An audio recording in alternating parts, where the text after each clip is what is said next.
Hello everyone, I am Sumit Rawat, final year student of GMC Ratlam. तो दोस्तों, आज का जो पॉडकास्ट होने वाला है एक छोटा, जो कि अपने प्यारे सर हैं 19th बैच के डॉक्टर हार्दिक पमनानी सर, जिन्होंने अभी रिसेंटली आईएनआई सेट का जो एग्जाम का नवंबर उसमें 800 रैंक अचीव करी है। That is a big achievement for our college also. तो अपन आज उनसे उनकी स्ट्रेटजी क्या, माइंड सेट था, क्या रिसोर्सेस उन्होंने यूज़ करे अपने जो भी प्रिपरेशन के लिए, अलॉन्ग विद द इंटर्नशिप उन्होंने कैसे उस चीज़ को मैनेज करा, ये सब चीज़ें अपन इस छोटे से पॉडकास्ट में आज जानेंगे। तो मैं इंट्रोड्यूस करता हूँ सर को। Sir, thank you so much. पहली बात तो आपका हमें इतना टाइम देने के लिए। अरे सबसे पहले तो ये बताइए सर, आपको एक जनरल लक कैसा रहा, एक अपनी फीलिंग्स बताइए। फीलिंग्स मतलब सच अ गुड रैंक इतनी अच्छी आई है, वो अच्छी भी एक रैंक है सेंट्रल लेवल इंस्टीट्यूट में आने के लिए। जी। मतलब रैंक तो अच्छी है, काफ़ी सेटिस्फैक्ट्री है। बट मतलब और बेटर हो सकती थी, बट जितना जो चीज़ है उसी चीज़ में हम संतुष्ट हैं। एग्जैक्टली वो हमारी ये बातें, हमारे सेटिस्फेक्शन भी जरूरी सेटिस्फैक्शन है। भी ज़रूरी है। तो मैंने तैयारी मेरे दोस्त के साथ, चेतन हम्म। नायक के साथ करी थी। तो हम 6 महीने सब कुछ छोड़ छाड़ के प्रॉपर हम्म। प्रिपरेशन में लगे थे। तो सेटिस्फैक्ट्री तो थी, पर उसकी थोड़ी रैंक आगे पीछे हो गई थी। तो उस चीज़ को लेके थोड़े टाइम ऐसा लगा कि हाँ, दोनों साथ में मेहनत की और एक का आपका भाई छूट जाता है। वो तो बुरा। उस चीज़ के लिए बुरा भी लगता है। तो मिक्स फीलिंग्स थी, उसको मेरे लिए अच्छा लग रहा है, मेरे को उसके लिए बुरा लग रहा है, खुद के लिए अच्छा लग रहा है, उसको खुद के लिए बुरा लग रहा है। तो पर ओवरऑल अच्छी फीलिंग अच्छा, है। ठीक। सर, बाकी अगर मैं पूछूं तो आप अपना जो 4 साल एमबीबीएस रहा है अपना, उसको शॉर्ट में अगर बता सके, अपने एमबीबीएस की जर्नी किस तरीके से रही, शॉर्ट में बता दीजिए एल बस। एम बी बी एस मुझे लगता है सबसे ब्यूटीफुल चीज़ हुई जो मैं यहाँ आया। मेरा डिसीजन एक्चुअली ऐसा हो रहा था कि जो रैंक यूजी में आई थी उस हिसाब से मैं चाहता था कि थोड़ा ऊपर के कॉलेज मिले, जबलपुर या ग्वालियर तक। हम्म। बट जो मेरी रैंक पे जो मुझे मिल रहा था वो सागर रीवा रीवा तक ही था। तो फिर फाइनली मेरा जो यूजी के साथ शुभम जोशी दोस्त है, उसने सजेस्ट किया कि यार रतलाम आते हैं। हम्म। कि मतलब उसने यहाँ एडमिशन ले लिया था। तो उसने बोला कि यार यहीं आजा, अच्छा है सब कुछ, बढ़िया कैंपस वगैरह। तो फिर मैंने भी सोचा यार कि हाँ, फेमिलियर फेसेस हो तो अच्छा लगता है, तो मैंने यहीं एडमिशन ले लिया। और फिर जो हमारा ग्रुप बना एल एम बी एस, वो मुझे लगता है एक घर से दूर मेरी एक फैमिली थी, वो है इनफैक्ट अभी भी। तो वो एक्सपीरियंस उनके कारण, काफ़ी चीज़ों का एक्सपीरियंस जो है बहुत शानदार रहा है पूरे एमबीबीएस लाइफ का। क्या बात है। दोस्ती और लोग और जूनियर हम्म। सब लोग काफ़ी अच्छे से घुले मिले। तो एक स्मूथ जर्नी रही है। तो काफ़ी अच्छा लगता है कि सोच के आज भी हम यहाँ आए हैं डॉक्यूमेंट्स लेने। तो अपने ही रूम में रुके हैं, तो काफ़ी ब्यूटीफुल एक्सपीरियंस रहा एक्सपीरियंस है, रहे। एकेडमिकली भी और एक्स्ट्रा करिकुलर चीज़ों को मिला के भी। सर, बाकी जो दूसरा सवाल, मतलब मैक्सिमम स्टूडेंट या फिर जैसे मैं अभी फाइनल ईयर में हूँ, या फिर कुछ बच्चे जो अभी आए हैं फर्स्ट ईयर सेकंड ईयर, उनका सबसे ज़्यादा बेसिक डाउट रहता है कि पढ़ें कहाँ से, रिसोर्स क्या है मतलब पढ़ने का, इन द सेंस ऑफ अगर मैं सोचूं नीट पीजी या एनआई दोनों की मैं बात करूं, तो उसमें तो आप पर्टिकुलर एक रिसोर्स के बारे में थोड़ा डिटेल्स में बता सकें, कौन सा सब्जेक्ट कहाँ से, कुछ पूछते हैं कौन सा सब्जेक्ट कहाँ से पढ़ना चाहिए, कहाँ से नहीं पढ़ना चाहिए, मैरो प्रेप लेटर, इतने सारे प्लेटफॉर्म्स हैं। तो आप एक पर्टिकुलर एक अपने अकॉर्डिंग के, हाँ। बिल्कुल, ये सबसे इम्पोर्टेंट चीज़ सोर्स की ही है। ठीक है। और मैं मतलब जब से आया हूँ मैं लोगों को यही बता रहा हूँ जो मेरे से पूछ रहे हैं, कि हमने मेनली मैरो के आरआर को सोर्स बना के रखा था। बट पॉइंट ये है कि अ, उतनी भी ज़रूरत नहीं होती, क्योंकि मैरो का आरआर भी बहुत ज़्यादा है। या तो एंड में जब जैनब मैम का मेगा बीटीआर 4 दिन की वो सीरीज़ निकालती है किसी भी एग्ज़ाम के पहले, आईएनआई हो या नीट पीजी हो, उन उन वीडियोस को देख के, और वो होते हैं 3 घंटे, 2 घंटे के, 1.5 घंटे, ऐसे वेरी करते हैं सब्जेक्ट कितने मैम उस वीडियो में पढ़ा रही है। तो वो देख के लगा कि जो मैम ने इतना पढ़ा है, और उस चीज़ से हमारे 5-7 क्वेश्चन बन गए जो एक्चुअली मैरो में भी नहीं दिए थे, और हमने प्रीवियस ईयर भी सारे लगा लिए थे। तो वो चीज़ देख के हमको लगा, और हमको रियलाइज़ हुआ कि हम एक दो रिवीजन और कर सकते थे, क्योंकि हमने बीटीआर को सोर्स नहीं बना था। तो फिर फाइनली हमको एग्ज़ाम देने के बाद, और जब रिजल्ट आया, जब हमने और चीज़ें एक्सप्लोर करी, तो हमको ये रियलाइज़ हुआ कि बेस्ट चीज़ जो है और मैं सबको बोलूँगा कि आप करना यही, आप बीटीआर को अपना मेन सोर्स बनाइए। ठीक है। बीटीआर पूरी तरह से खुद सफिशिएंट नहीं है, पर बीटीआर इजीली रिवाइजेबल होगा। एग्जैक्टली, ठीक है, नंबर ऑफ रिविजन्स भी number of depend. Revisions depend करते हैं, ठीक है। तो आप बीटीआर को अपना मेन सोर्स बनाइए, और आप जो है फिर मैरो का आरआर भी ले लीजिए, और मैरो के सिर्फ आरआर और क्वेश्चन बैंक वाला आप प्लान लीजिए, और बीटीआर का आप पूरा प्लान लीजिए, ठीक ये है। कुछ बच्चे ऐसे होते हैं जो कि उनका मेन नोट्स भी रहते हैं उनके, कुछ उस चीज़ को कंसाइज करते हैं, या फिर कुछ बाद में रैपिड रिवीजन के थ्रू ही चलते हैं, मतलब उन्होंने पहले कुछ उस तरीके से पढ़ा नहीं होता, या फिर कुछ किसी अदर चीज़ के सोर्स, मतलब जो कंसाइज नोट्स रहते हैं।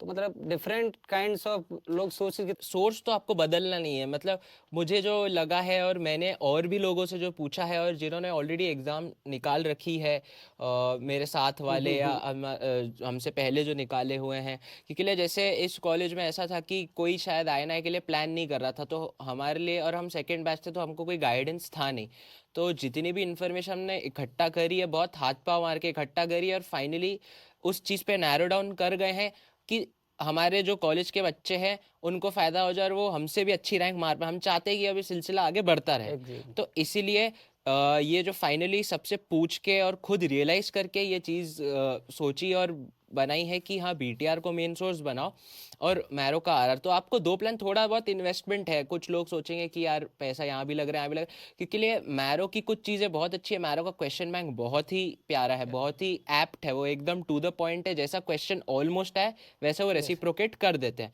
बट सेरिबेलम का जो कंटेंट है, जो जैनब मैम ने, मतलब जैनब मैम ने एग्जाम क्रैक करने की निकाल ली है, तो इसलिए आप बीटीआर को मेन सोर्स बनाओ, उसको सप्लीमेंट करो मैरो के आरआर से, ठीक है। आप बीटीआर की वीडियोस देख लो, आपको जो हिस्सा आपका थोड़ा लग रहा है कि कंसेप्चुअली वीक है, आपको टॉपिक और बेटर करना है, तो आप वो मैरो के आरआर से देख लो, या तो आपके पास मेन नोट्स होंगे ही, तो आप उनसे सप्लीमेंट कर लो। तो एग्जैक्टली। ये बहुत एडवांटेजेस है। तो और फर्स्ट सेकेंड ईयर तो आप, मैं बोलूंगा कि सब सोचते हैं यार कि फर्स्ट ईयर से मैरो ले लो, एग्जैक्टली। पर नहीं।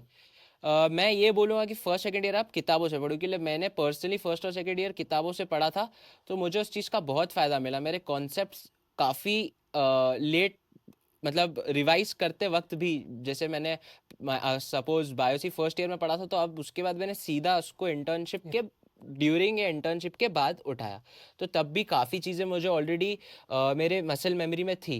तो फर्स्ट सेकेंड ईयर ऐसा है कि फर्स्ट ईयर तो आप किताबों से पढ़ो, सेकेंड ईयर के मिड या स्टार्टिंग में आप मैरो ले लो, और आप किताबों से जितना हो सके पढ़ो, और मैरो मेन कर मेन लो करो। सेकेंड ईयर से, क्योंकि जो आईएनआई का पैटर्न है वो मेनली फोकस करता है फर्स्ट और सेकेंड ईयर पे, और एफएमटी पे थर्ड ईयर से, जो अब फाइनल ईयर में खिसक गया, और एफएमटी और सर्जरी और ऑब्सगाइन, तो ये 10 सब्जेक्ट जो हैं ये मेन रहते हैं आईएनआई आईएनआई के के लिए। कोर।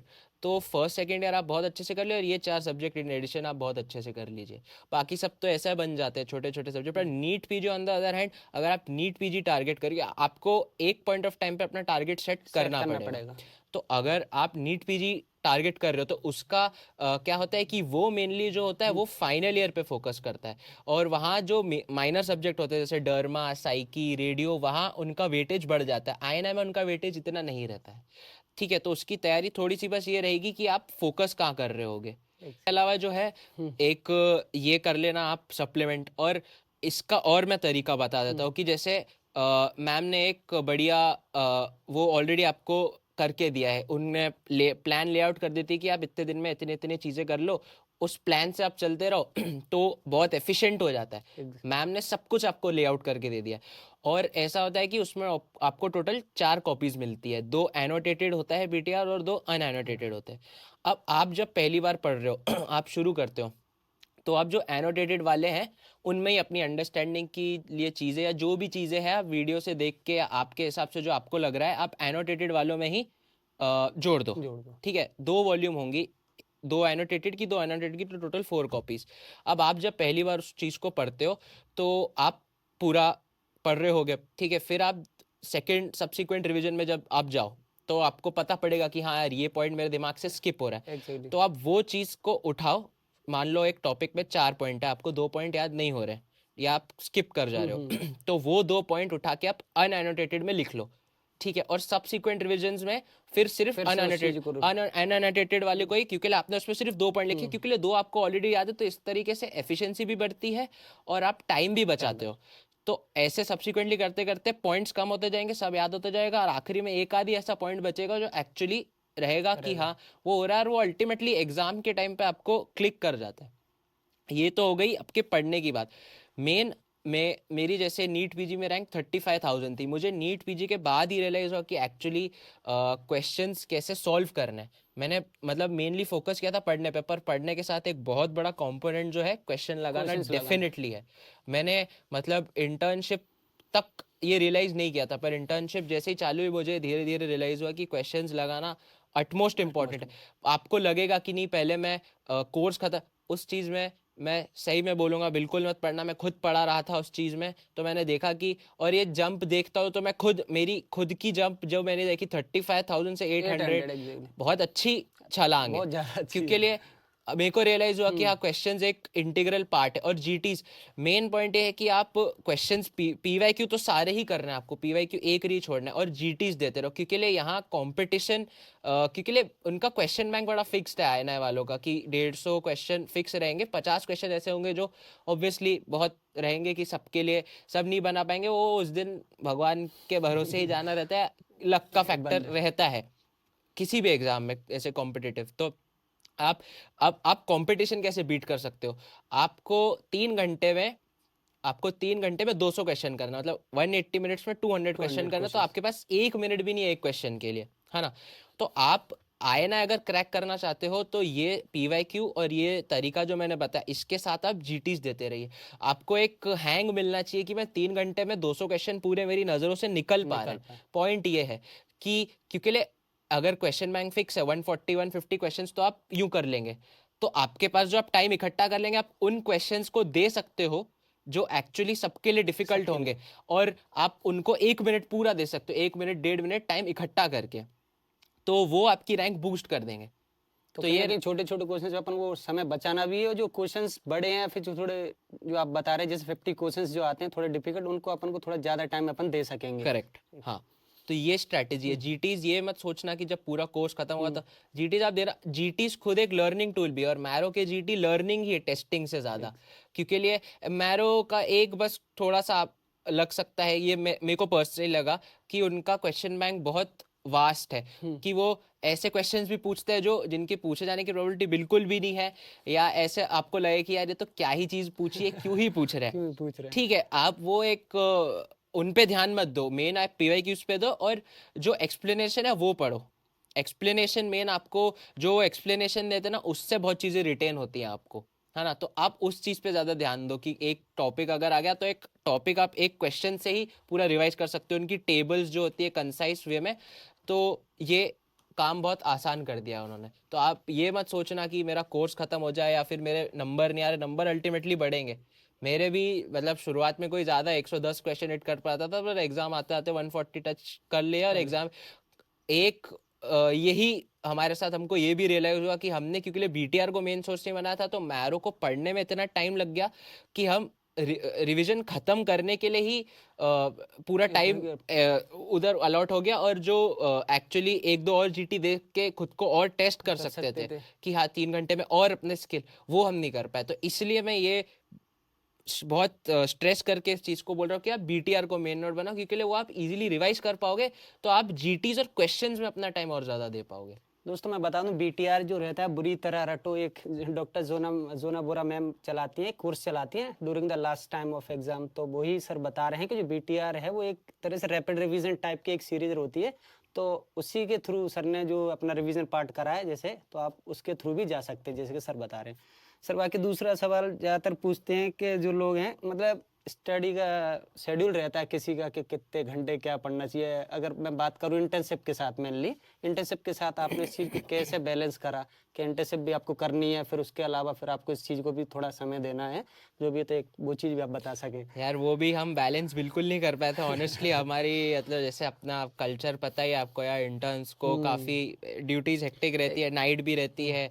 पर दूसरे कॉलेजेस में जैसे एमजीएम में नहीं रहता, एनएससीबी में मेरे दोस्तों ने इंटर्नशिप अटेम्प्ट में ही बहुत अच्छी रैंक मारी है। एक मेरी पहचान की दोस्त है, उन्होंने यार 604 मार दी नीट वाह। पीजी में अपने इंटर्नशिप, क्योंकि उनको जाना नहीं पड़ता है। अब ये एग्जैक्टली, इस चीज़ कल्चर, का फर्क भी पड़ता है। उस चीज का एक एडवांटेज है उनको।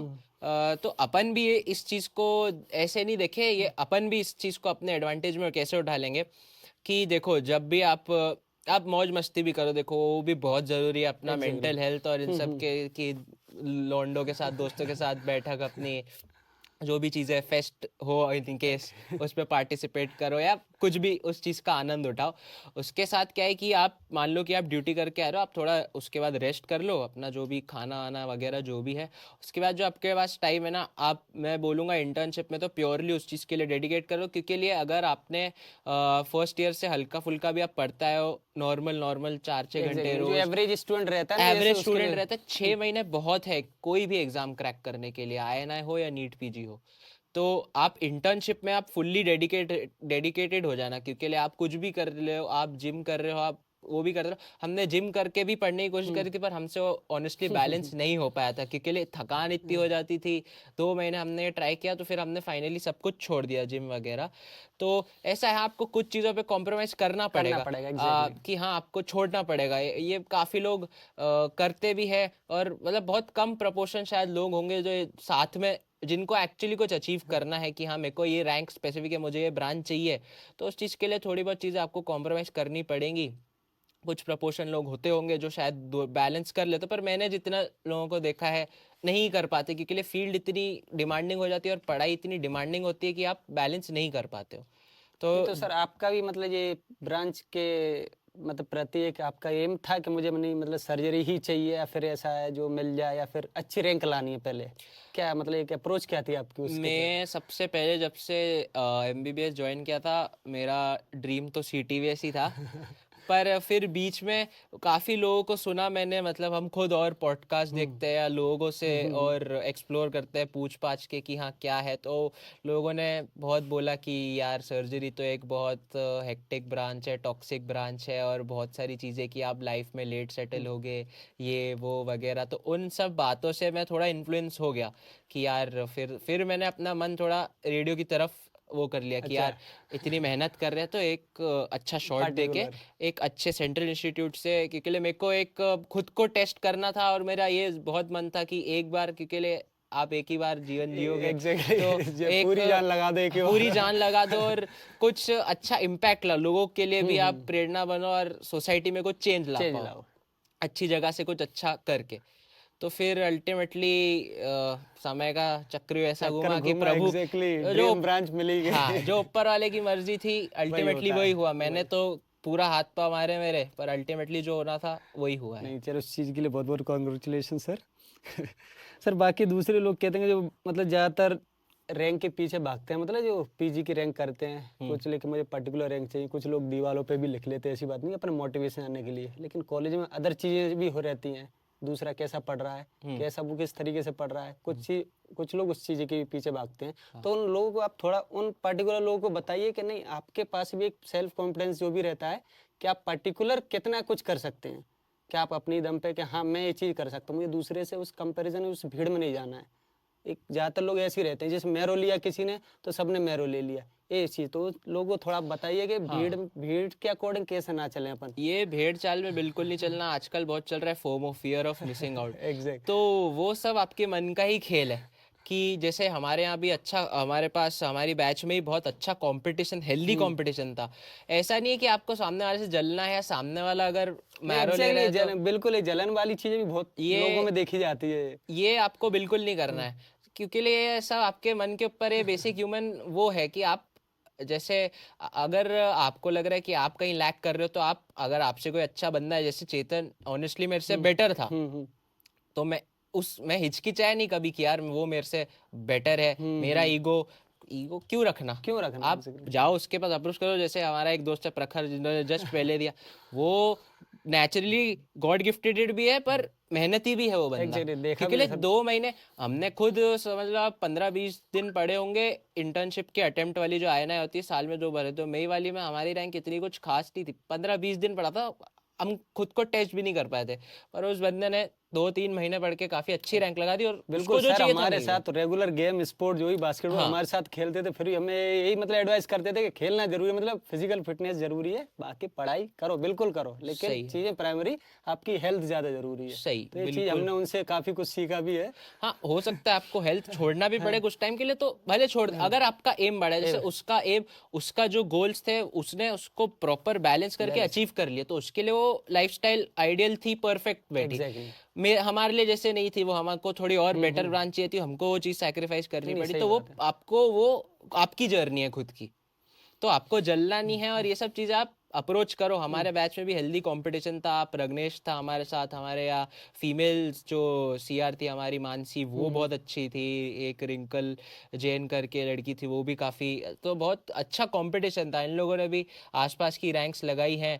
तो ऐसा है कि हाँ, आप खुद में कॉन्फिडेंस रखिए, आप अपने दीवारों पे लिखिए, बिल्कुल लिखिए बिल्कुल कि आप, जहाँ से याद हो सके वहां हाँ, लिखिए। आपको ये देख के खुद को मोटिवेशन आना चाहिए, आप अपना एक विजन बोर्ड बनाए, आप कुछ भी करिए खुद को मोटिवेटेड रखने के लिए, खुद को मोटिवेटेड रख के आप आगे बढ़ते रहिए।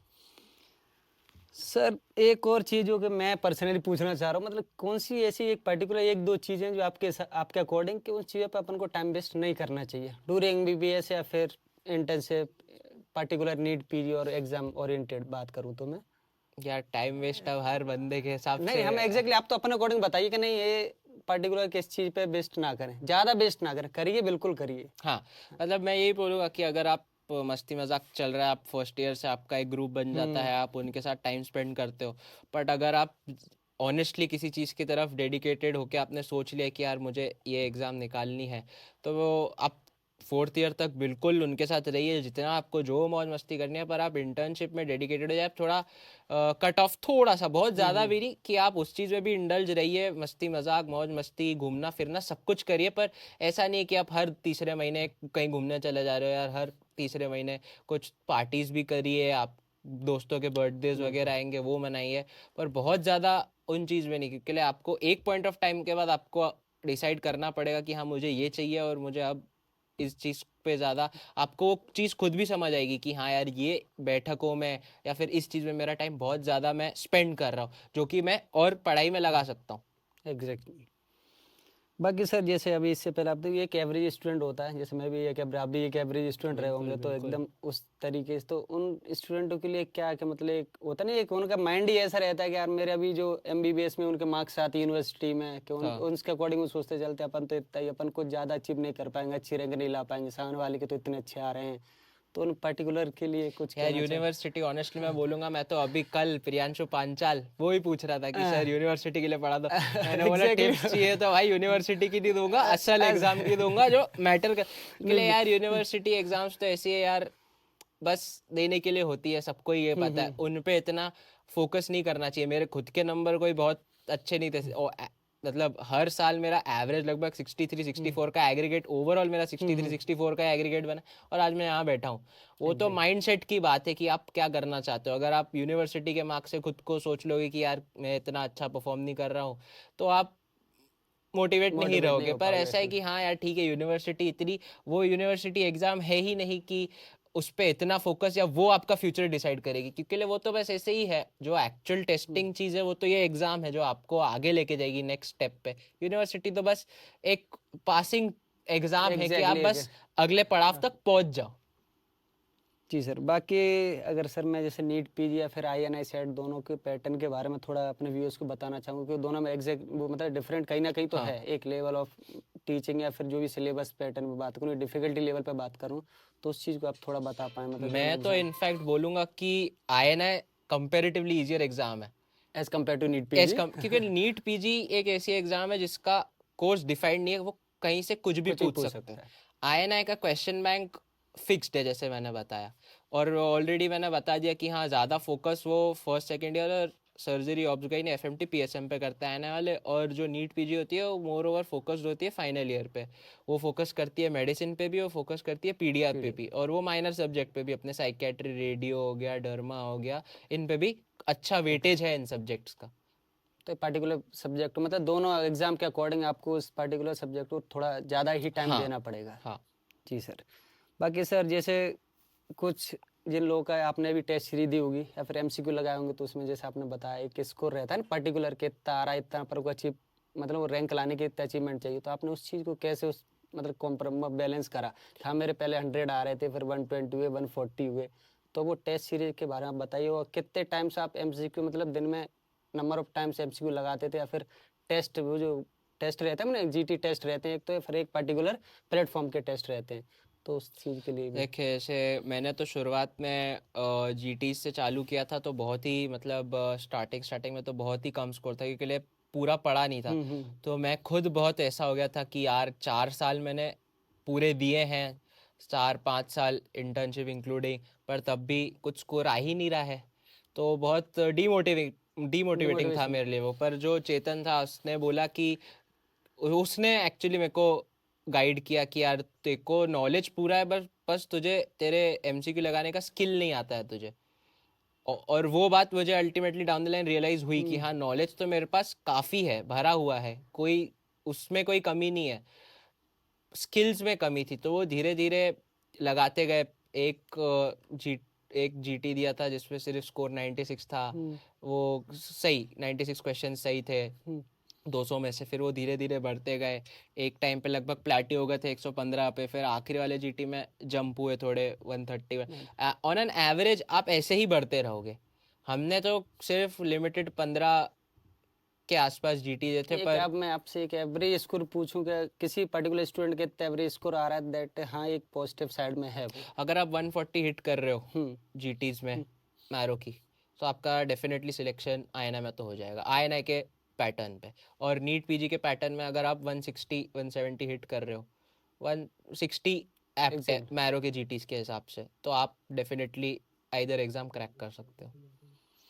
सर एक लास्ट सवाल, चूंकि सबसे इम्पोर्टेंट वही है कि हार्ड वर्क और स्मार्ट वर्क, वो वाली चीज़ें। तो लोग, मैं जैसे मैं भी बताऊं, मैं मेहनत बहुत करता हूँ, ऐसी बात नहीं, हाँ। बहुत बच्चे मेहनत भी करते हैं, लेकिन फिर भी जैसे आपने बताया नंबर्स उनके कम रहते हैं एज कम्पेयर टू जो कम पढ़ता है। जैसे मैंने प्रिकर्सर से पूछा था, मतलब smart work achieve a good rank, तो उस चीज़ के बारे में। वही है, हमने खुद इतना हार्ड वर्क किया, मैं वही बताया ना, खुद इतना हार्ड वर्क किया, और फिर जब पहला जीटी दिया तो 96 स्कोर।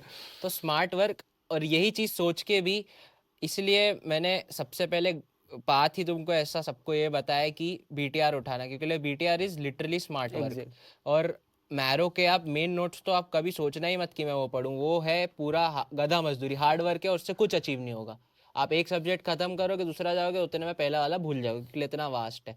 तो आप यही करना है कि स्मार्ट वर्क ही करना, हार्ड वर्क भी है, क्योंकि लिए रोज उठ के 6 महीने वही चीज एग्जैक्टली। करते रहना उसी ड्यूरेशन के लिए हार्ड वर्क है।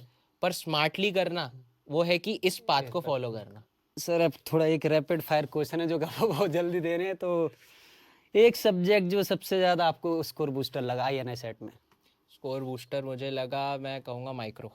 माइक्रोबायोलॉजी। एक मिस्टेक जो आप, मतलब किसी भी पर्टिकुलर स्टूडेंट को रिपीट नहीं करनी चाहिए ड्यूरिंग प्रिपरेशन? बीटीआर को मेन सोर्स ना बनाना। आईएनआई सेट के लिए कोई एक वन गोल्डन रूल जो हम देने वाले हैं उनके लिए, एक पर्टिकुलर? जीटीज में 3 घंटे में 200 क्वेश्चन आंखों से गुजरना। Thank you so much sir इतना डिटेल में एक ऑनेस्ट रिव्यू देने के लिए। तो दोस्तों ये थे हमारे सर डॉक्टर हार्दिक सर। तो जितना हमें उनसे सीखे गाइडेंस, ताकि हम लोगों को भी, हम कल जो एग्ज़ाम देने वाले हैं उसके लिए गाइडेंस मिले और एक प्रॉपर एक अच्छा स्कोर अचीव करें। तो thank you so much sir, welcome. बाकी मिलते रहेंगे ज़रा। बिल्कुल बिल्कुल बिल्कुल, थैंक हम यू तो सर। चाहेंगे